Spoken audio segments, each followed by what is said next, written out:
हे पहा, आपण आज तांदूळशाची भाजी करणार आहोत. तसेच तांदूळशाचे पराठे पण करणार आहोत. यामध्ये सगळं मिक्स केलेलं आहे, फक्त आता मळून घ्यायचं आहे. हे पहा, पराठ्यासाठी पीठ मळून ठेवलेलं आहे. 10 मिनिटं भिजून द्यायचं आहे. त्यामध्ये सर्व टाकलेलं आहे. तांदूळशाची भाजी, कांदा, ज्वारीचं, गव्हाचं, बेसन पीठ, तसेच थोडे जिरे टाकलेत, हिरव्या मिरच्या टाकल्यात, थोड्या वाटून टाकलेले आहेत. व 10 मिनिटांनी आपण पराठे करायचे आहेत. खूप छान लागतात आणि भाजी पण करायची आहे थोड्या वेळाने. हे पहा, आपण आता तांदूळशाची भाजी करणार आहोत. तेल टाकलेलं आहे.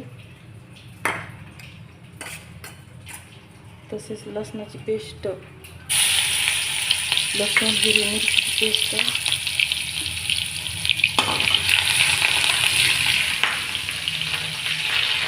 टाकलेली आहे. तसेच भाजी टाकून द्यायची आहे. आता धुतलेली आहे, तांदूळाची भाजी आहे.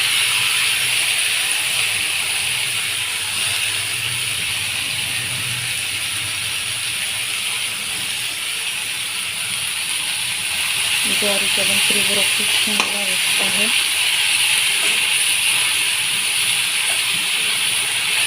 चांगली परतून द्यायची आहे भाजी.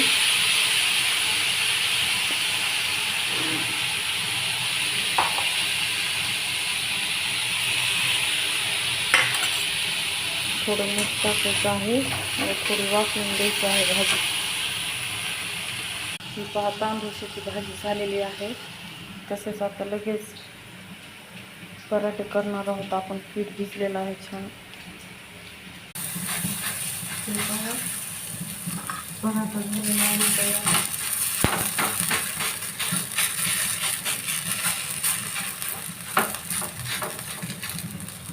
हे पहा, तर झाला आपला पराठा तयार.